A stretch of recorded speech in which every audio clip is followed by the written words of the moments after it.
დასავლური ანალიტიკური გამოცემების ინფორმაციით ევროპის მასშტაბით რუსეთმა მნიშვნელოვნად გაზარდა აგენტურული და ჰიბრიდული მოქმედებები. დაბალი რგოლის აგენტების რეკრუტირების მიზნით კი მოსკოვი აქტიურად იყენებს სოციალურ ქსელებს.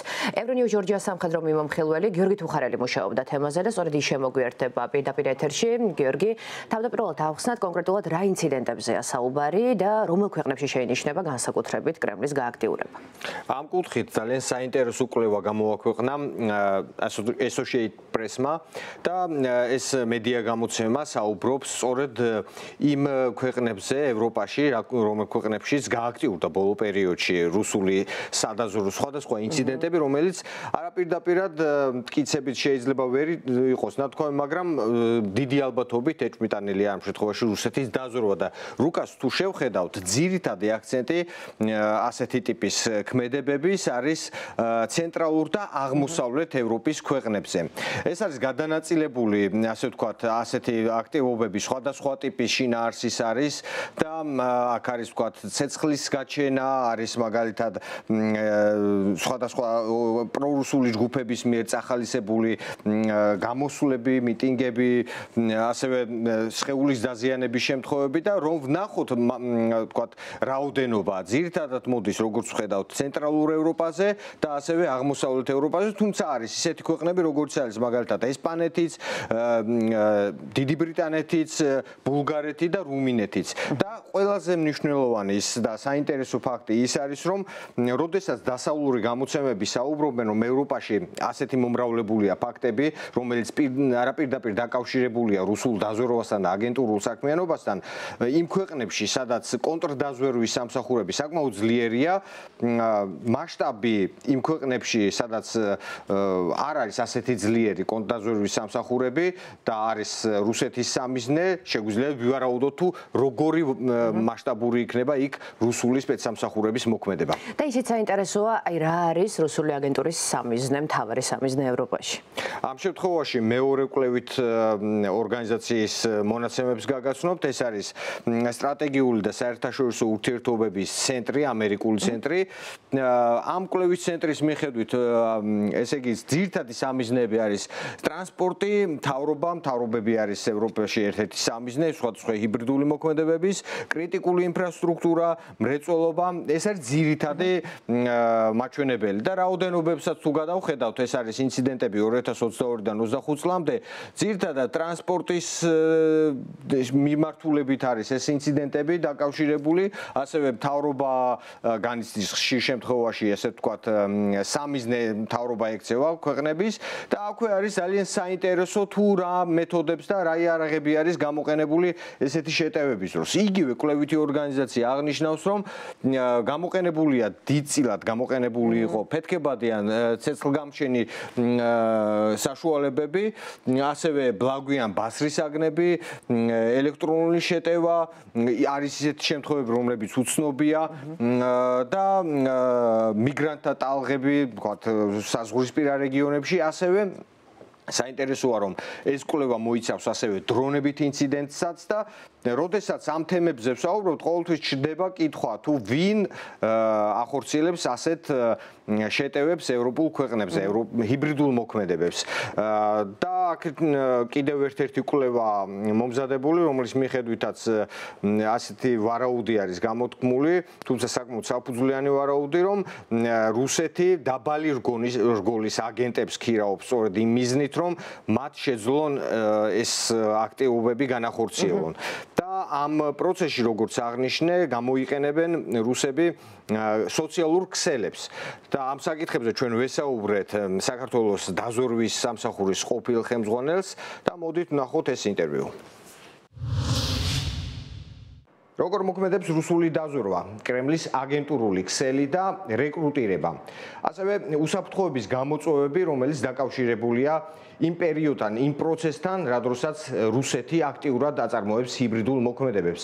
ამ და სხვა საკითხებზე საუბარს განვაგრძობთ სტუმართან Euronews Georgia-ს კითხვებს უპასუხებს დაზვერვის სამსახურის ყოფილი უფროსი გენერალ-მაიორი შავა ლომიძე, რომელიც ასევე GeoCase-ის უსაფრთხოების მრჩეველია.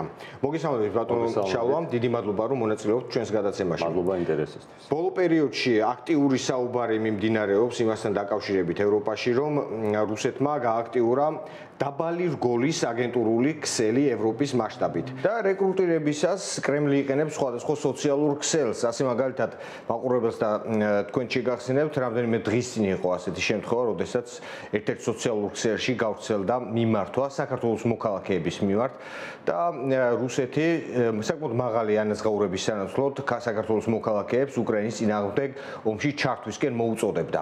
რა მეთოდებს მიმართავს კრემლი რეკრუტირებისთვის? რითი გამოირჩევა კრემლის რეკრუტირება, როდესაც საქმე ეხება დაზვერვით სამუშაოებს? გასაგებია. რეალურად საწყის ეტაპად ამ ეტაპზე დღეს არსებული ასე ვთქვათ სადაზვერო და კონცადაზვერო პროცესის საწყის ეტაპად შეგვიძლია ავიღოთ რეალურად რუსეთ-უკრაინის ომი, რომელმაც შეცვალა ამ საქმიანობაში ის მოცემულობა, რომელიც მანამდე პერიოდში არსებობდა, შესაბამისად ამ ომით გამოწვეულმა სანქციებმა სხვადასხვა სახელმწიფოების მიერ გადადგმულმა ზომებმა აიძულა რუსეთი შეეცვალა სადაზვერო ინფორმაციასთან წვდომის სხვადასხვა მექანიზმები და გადასულიყო მისთვის ხელსაყრელი მექანიზმების გამოყენებაც. სოციალური ქსელები არ ჩამოთვლი მათ დასახელებებს რეალურად არის უნიკალური შესაძლებლობა იმისათვის, რათა სპეციალურმა სამსახურებმა და განსაკუთრებით გამოცდილმა რუსეთის სადაზვერო თუ საფრთხების სამსახურებმა შეაგროვონ ინფორმაცია იმ ცალკეული პირებისა თუ სუბიექტების შესახებ, რომელიც მათი ინტერესის საგანს წარმოადგენს. სანქციებისა და ევროპული ქვეყნების, ასევე მათი მოკავშირეების სახელმწიფოების მიერ გადადგმულმა ნაბიჯებმა შეზღუდა რუსეთის სადაზვერო ქსელის აქტიური ოპერირება ამ სახელმწიფოების ტერიტორიაზე, ასევე გაძლიერდა კონცადაზვერო რეჟიმები აღნიშნულ სახელმწიფოებში. შესაბამისად, რუსეთი გაიძულებული გახდა დაეწყო დისტანციური რეკრუტირების პროცესი და ერთჯერადი ან მინიმალური ამოცანის შესრულების გზით მისი დაინტერესების საკითხებზე ინფორმაციის შეგროვება და შემდგომში ამ ინფორმაციის გამოყენება. სპეცსამსახური როგორც წესი ძირითად შემთხვევაში ცდილობს მისი სპეცსამსახურებთან მიკუთვნილობის საკითხი დამალოს, შესაბამისად სოციალური ქსელები იძლევა ამ ამოცანის შესრულების უნიკალურ შესაძლებლობას. მეორე მხარე, რომელიც გარკვეულწილად მოხდება სპეცსამსახურების დაინტერესების სივრცეში, დიდი ალბათობით 99%-ის დაშვებით ვერ ხვდება, რომ იგი მუშაობს სპეცსამსახურის შეკვეთაზე, შესაძლოა მას ჰქონდეს წარმოდგენა და უშვებდეს მისი განათლებისა თუ მომზადების დონიდან გამომდინარე, რომ შესაძლოა ამის უკან იდგეს გარკვეული ტიპის სპეცსამსახური, თუმცა ძირითად შემთხვევაში მეორე მხარე, ვინც ამ შეკვეთას უკვეთავს, რეალურად თავს იკავებენ სპეცსამსახურების დასახელებისაგან, ვინაიდან ამით ურთულებენ სახელმწიფოს, რომელიც კონცადაზვერო რეჟიმს მართავს, მათ წინააღმდეგ სხვადასხვა ტიპის მოქმედებების განხორციელებას. დღეს მდგომარეობით ჰიბრიდული ოპერაციების გამოყენების ნაწილში სხვადასხვა სოციალური ქსელების გამოყენება სპეცსამსახურების ამოცანების გადაწყვეტის ნაწილში არის საკმაოდ აქტუალური და პოპულარული, შეიძლება ითქვას, და განსაკუთრებით საომარი მოქმედებების პირობებში რუსეთ-უკრაინის ომის დროს ეს ტიპის არხი ინფორმაციის შეგროვებისა და მისი რეალიზაციის ნაწილში გამოიყენება სამხედრო ობიექტების მიმართ სხვადასხვა ტიპის სადაზვერო ინფორმაციის შეგროვებისა თუ უკვე განხორციელებული ოპერაციების შედეგად გარკვეული ტიპის ინფორმაციების დაზუსტების ნაწილში. ამ შემთხვევაშიც კიდევ ერთხელ ვიტყვი, გამმეორდები, რომ შემსრულებელი სოციალური ქსელების გამოყენებით რეკრუტირებული ადამიანი დიდწილად საერთო წარმოდგენაში არ იმყოფება და არ ფლობს ინფორმაციას, რომ იგი ასრულებს სპეციალური სამსახურების დავალებას. იგი ან მატერიალური დაინტერესების, ან იდეოლოგიური, ან სხვა ტიპის ასე ვთქვათ, მაკომპრომიტირებელ მასალებზე დაყრდნობით ერთვება სადაზვერო ინფორმაციის შეგროვების პროცესში. ეს არის დიდი ქსელი, ასრულებს ამ ქსელში, ამ ჯაჭვში შემავალ ერთ კონკრეტულ რგოლს და ამ პროცესის მიღმა მდგომი ორგანიზატორი საერთო ჯამში იღებს საერთო სურათზე, იგი ახდენს ამ ინფორმაციის რეალიზებას. ბატონო შალვა, ჩვენ ვახსენეთ, რომ ევროპაში საუბრობენ ხშირად სწორედ ასეთ ტიპის საქმიანობაზე, რომელიც რუსეთის ჰიბრიდული მოქმედების ფარგლებში ტარდება.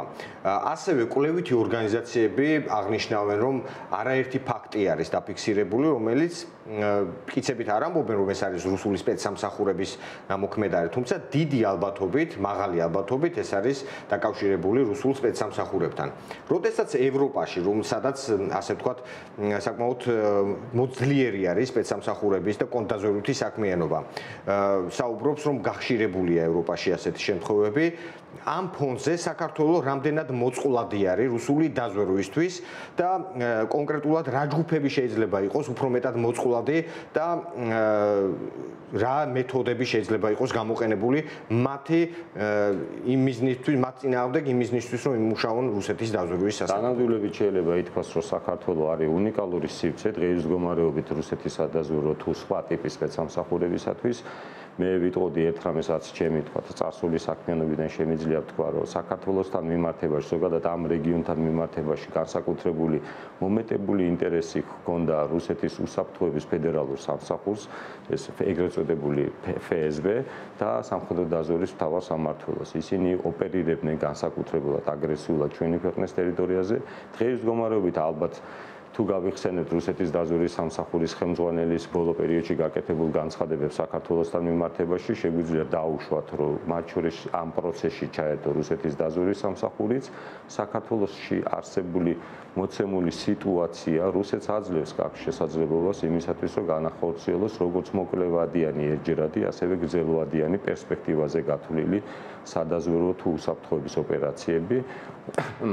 მათი დაინტერესების სფეროს დიდი ალბათობით დარწმუნებით შემიძლია ვთქვა, ეს იქნება პოლიტიკური ჯგუფები, ახალი პოლიტიკური ორგანიზაციები, სამოქალაქო სექტორი, მედია ორგანიზაციები, მსხვილი ბიზნესი, ცალკეული ექსპერტები, რელიგიური კონფესიები, მართლმადიდებლური ეკლესია, სხვადასხვა მოძრაობები, ეს ის ასე ფართო არეალია საკმაოდ. რა თქმა უნდა, ეს და ცალკეული ინდივიდები, რომლებსაც სამიანთი რესურსებიდან გამომდინარე შეუძლია კონკრეტული ამოცანის შესრულება. ყოფილი თანამშრომლები, ძალოვანი ორგანიზაციის წევრები, თავდაცვის სამინისტრო, სპეცსამსახურები. ანუ მათ შეზღუდვა არ აქვთ ინტერესის საგანში. თავარი არის რა ტიპის ნაბიჯებს დგავს სახელმწიფო და როგორი ტიპის, ასე თქვა, დამცავ ზომებს იღებს იმისათვის, რათა არ დაუშვას ამ შემთხვევაში რუსეთის სპეციალური სამსახურების ინტეგრირება და აქტივობა ჩვენი ქვეყნის ტერიტორიაზე.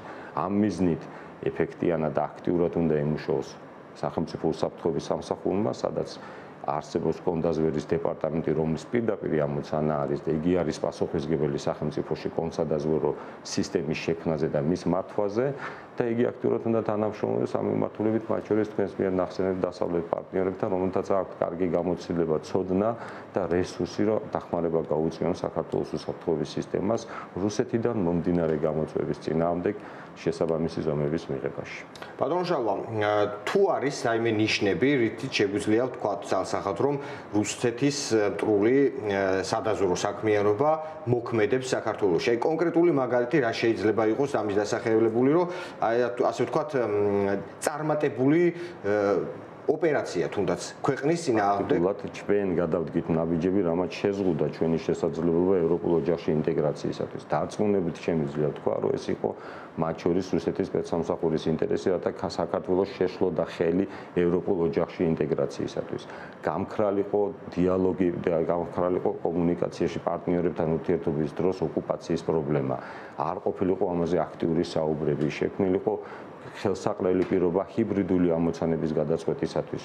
მოსახლეობაზე, მათ განწყობებზე, ჩვენის ისტორიულად და ასე ისტორიულად განსაზღვრულ ამოცანებთან მიმართებაში მათი განწყობების ცვლილება და ასე შემდგომ. ეს არის საკმაოდ ღრმა და საფუძვლიანი კვლევის საგანი, თუმცა ერთი შეხედვით შემიძლია დანამდვილებით თქვა, რომ რუსეთმა საქართველოსთან მიმართებაში მისი ნომერ პირველი ამოცანა, რათა გარკვეულწილად ჰიბრიდული მოქმედებებით სახელმწიფო მოექცია მისი კონტროლის ქვეშ შეასრულა.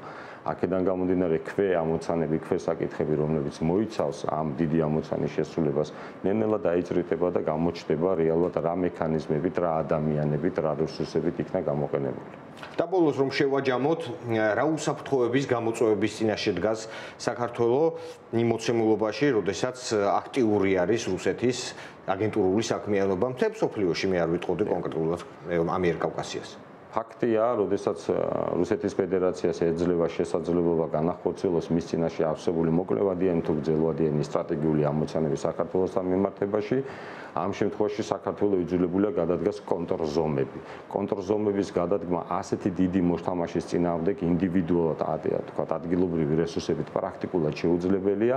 ამ შემთხვევაში საქართველოს სჭირდება შესაბამისი მეგობრები, თანაზიანი, რომლებიც იქნებიან პროცესში გვერდში მიდგომები გამოცდილებას გაუზიარებდა და შესაბამის ხარდაჭერას გაუწევენ. ამ შემთხვევაში მათ შორის გადაწყვეტილი რუსეთის მხრიდან საქართველოსთან მიმართებაში გადაწყვეტილი ამოცანების ნაწილში შემიძლია ვთქვა ჩვენი გაფუჭებული ურთიერთობა ჩვენ სტრატეგიულ პარტნიორებთან, სპეცსამსახურების და თავდაცვისა და უსაფრთხოების სფეროში თანამშრომლობის ნაწილში.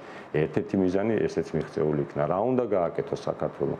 საქართველოს მაქსიმალურად უნდა გაზარდოს ინფორმირებულობის ხარისხი თუ რა ტიპის საფრთხეები მოემართება რუსეთის ფედერაციიდან.